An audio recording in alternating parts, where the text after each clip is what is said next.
Alright folks, so we had issues with the live stream that we did just a little bit ago here on Facebook, so we're going to be posting just a quick update that we can post on all of our social media. We've been looking at the latest data. We went over, you could hear us, but you couldn't really see us because Facebook is just having nightmare issues with streaming, and YouTube isn't working as well, so we're just going to be doing a quick update forecast here for all of our social media. So thank you for tuning in. I'm Joshua Wisel here in the Weather 225 Storm Centers. Right behind me, you can see we have the Texas radar view and that front that is kind of pushed just along and maybe even a little bit south of the Red River so far this morning. The time right now is about 11:40 a.m. Time of this recording, just a few minutes after our live stream.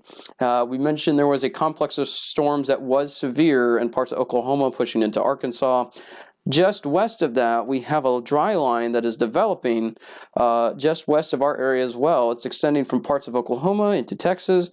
This pushing east, as well as daytime heating and some pretty good dew points across the area, will lead to some storm development in our neck of the woods here this afternoon and evening. So we're going to be keeping a close eye on the forecast as we head throughout the day.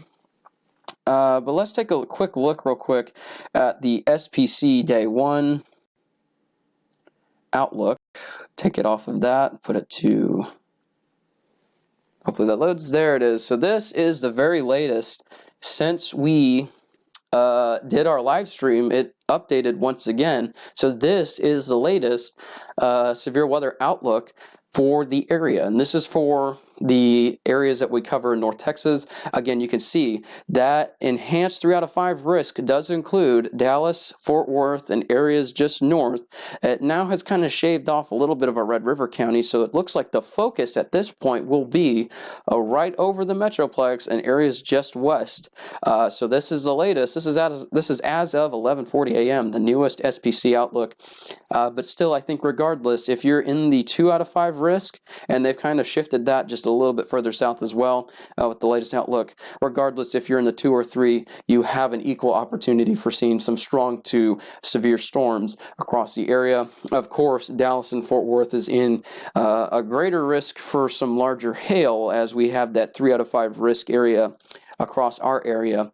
And remember, these aren't just based off of storm intensity. These are based off of where we're expecting the better coverage to be located at. But just keep in mind, Mother Nature is not limited by these boundaries that we set up with these categorical risks. Storms can fire up anywhere. And so if you're in either risk, just be mindful today and this afternoon of the severe weather threat in place.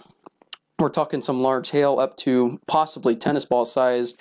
We're also talking about some winds up to 60 miles an hour and maybe an isolated tornado or two across the area as well. The tornado threat is low, but it is not zero. So we're going to be keeping a close eye on that as well. So while I'm doing this, I'm going to be looking with y'all as well at a few of the categorical risks with storms. As you can see, this is our tornado risk across the area today. It's low, but it's not zero. Lower tornado threat for areas just south, a little bit better of a threat that includes parts of Texas, North Texas, and DFW, excuse me. And this is because we could see maybe some discrete cells that fire up that would pose a potential for some very large hail up to tennis ball size and maybe a tornado or two. So the tornado threat is not extremely high, but it is not zero, so we'll be keeping a close eye on that.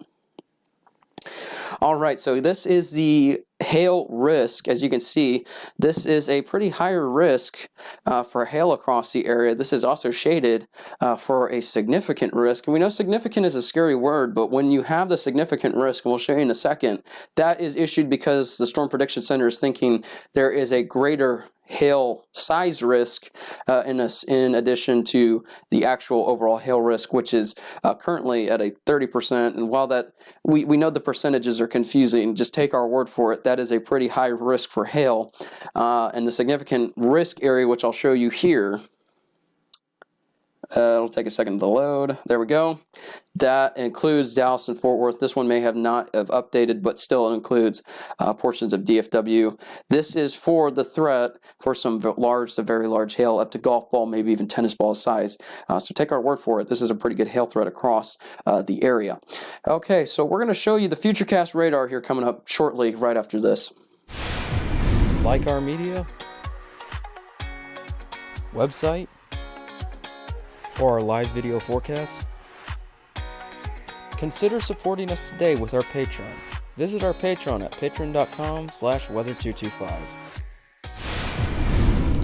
All right, and welcome back. This is our Futurecast radar system, once again brought to you by MyPro Construction and Roofing. This is the Futurecast radar. This is projecting 3 p.m. As you can see, we could see some patchy to even some pop-up showers and storms, and these will be capable of all severe weather threats. But this is looking more like just the development stages of storms by 3 p.m. These don't look to be located over the Metroplex at this time, but it's still something we'll have to watch for.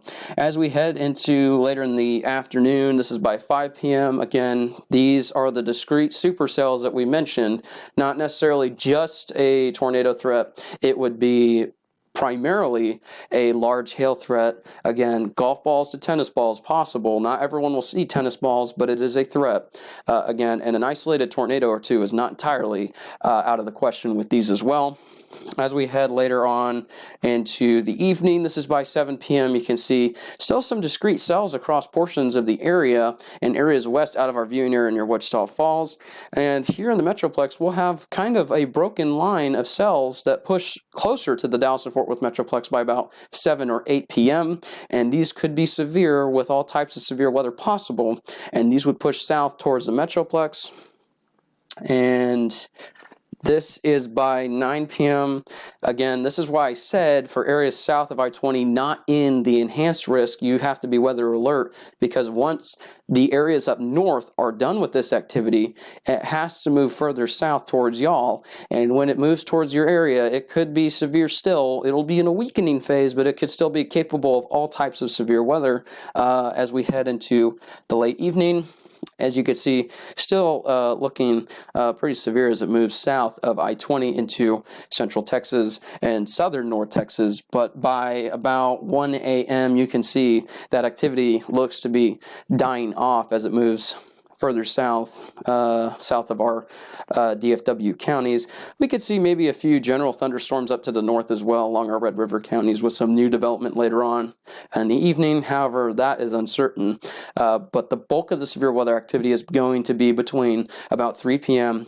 and at least 2 or 3 a.m. So we're going to be keeping a close eye on this activity. So what should you do? Should you worry? Again, we all know that people in North Texas worry whenever they hear a hail risk, because we all want to protect our cars and roofs. So just be weather alert today. Make sure that you have warnings. Make sure that you know where to take your car in the event that hail approaches your area. This isn't anything to worry about or be scared of. It's that time it's that time of the year in North Texas where we see severe storms across our area. It's just kind of a yearly thing. So again, this isn't anything historic, but it is a pretty good threat for some large hail, damaging winds.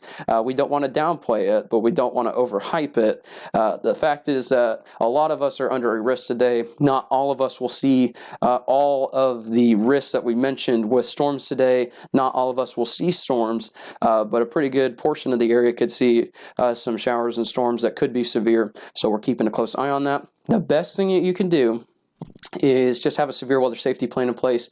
Again, know where you can take your car, make sure you have a way to receive warnings, and just stay up to date with the forecast with us and other trusted forecasters across the area, and you'll be just fine.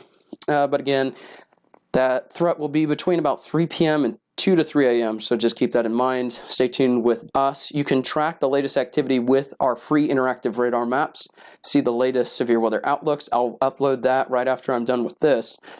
So check for the latest severe weather outlooks, as well as just general forecasts on our website. That's updated daily on weather225.com. So tune in for updates throughout the day. We'll be posting forecast updates here and on our social media. So go check that out across all of our social media sites. Thank you so much for tuning in. I'm Joshua Wisel. Once again, if anything changes, we will be letting you know. So stay tuned throughout the day for any updates. Thank you for tuning in, and thank you for making us your trusted weather source in North Texas since 2015.